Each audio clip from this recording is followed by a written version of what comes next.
রাধে রাধে বন্ধুরা, কেমন আছো? আশা করি সবাই ভালো আছো। আমিও খুব ভালো আছি। তো আজকে রেসিপি হচ্ছে আলু দিয়ে বাটা মাছের ঝোল। তো আশা করছি আপনাদের এই রেসিপিটা খুব ভালো লাগবে। তো আপনাদের কাছে অনুরোধ রইল কি আপনারা শেষ পর্যন্ত দেখতে থাকুন। তো মাছকে ভালো করে ধুয়ে নিয়েছিলাম আর নুন হলুদ ভালো করে মেখে নিয়েছি। এদিকে কড়াইয়ে তেল দিয়ে দিয়েছিলাম, তেল ভালো করে গরম হয়ে গেছে।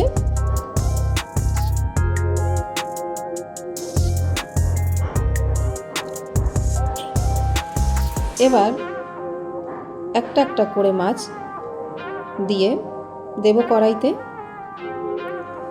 মাছগুলো ভাজা করে নেব। বন্ধুরা, আমার ভিডিও আপনাদের কেমন লাগে সবাই একটু লাইক কমেন্ট শেয়ার করবেন আর চ্যানেলকে সাবস্ক্রাইব করে নেবেন, যাতে আমি নতুন নতুন রেসিপি আপনাদের কাছে শেয়ার করি আর আপনারা দেখতে পারবেন।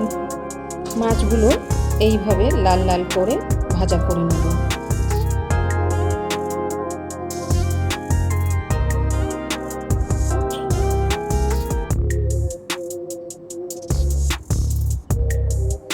মাছগুলো ভালো করে উল্টে পাল্টে এরকম করে লাল লাল করে ভাজা করে নেব। মাছগুলো ভাজা হয়ে গেছে, এবার নামিয়ে নেব।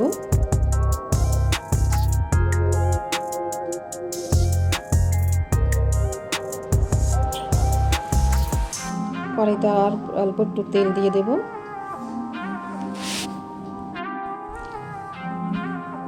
তেল ভালো করে গরম করে নেব।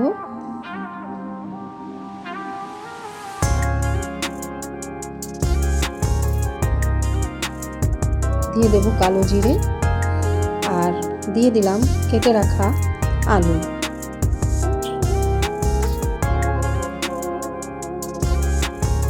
আলুগুলো ভালো করে ভাজা করে নেব। এরকম লাল লাল করে আলুগুলো ভাজা করে নেব।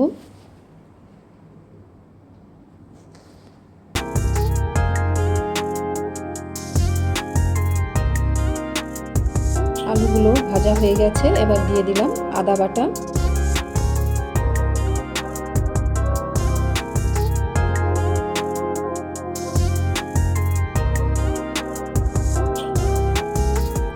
দিয়ে দেব হলুদ গুঁড়ো,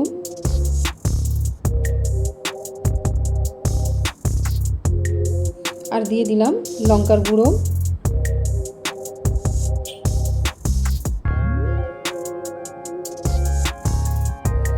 জিরে ধনে গুঁড়ো দিয়ে দেব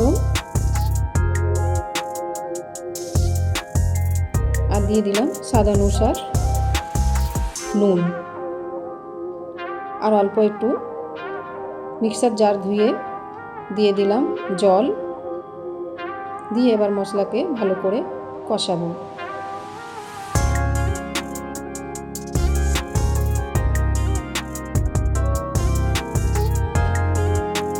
একটু ঢাকা দিয়ে দেব।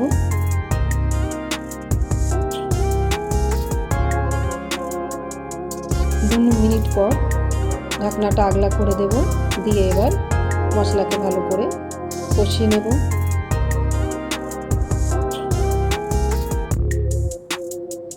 এবার দিয়ে দিলাম একটা টমেটো কেটে আর 2-3টে কাঁচা লঙ্কা ছিঁড়ে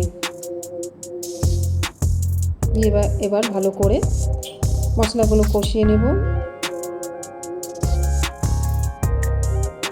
মশলা কষানো হয়ে গেছে, এবার দিয়ে দিলাম পরিমাণ মতন জল।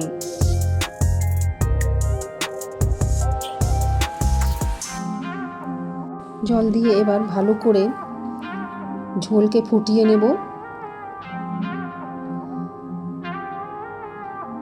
ভালোভাবে ফুটে গেছে ঝোল, এবার দিয়ে দেব ভেজে রাখা মাছগুলো।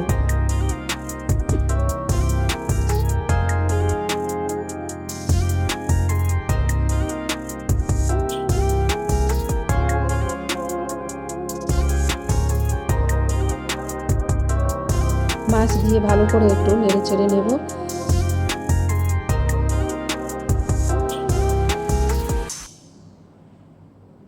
খুব ভালো করে তরকারিকে ফুটিয়ে নেব। একটু ঢাকা দিয়ে দিলাম।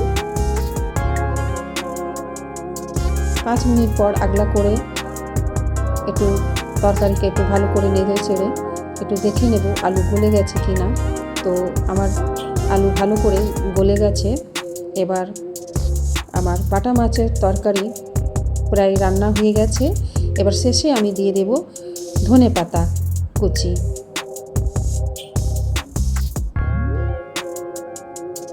দিয়ে একটু ভালো করে ফুটিয়ে নেব।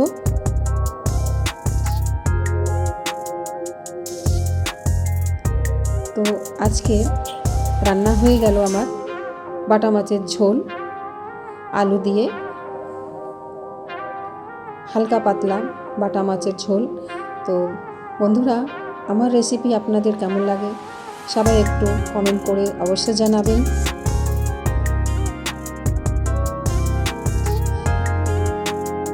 গরম গরম ভাতের সাথে বাটা মাছের ঝোল খেতে দুর্দান্ত লাগে। একবার হলেও রান্না করে খেয়ে দেখবেন বন্ধুরা। তো দেখা হচ্ছে একটা নতুন ভিডিওর সাথে। সবাই ভালো থাকবেন, সুস্থ থাকবেন। টাটা।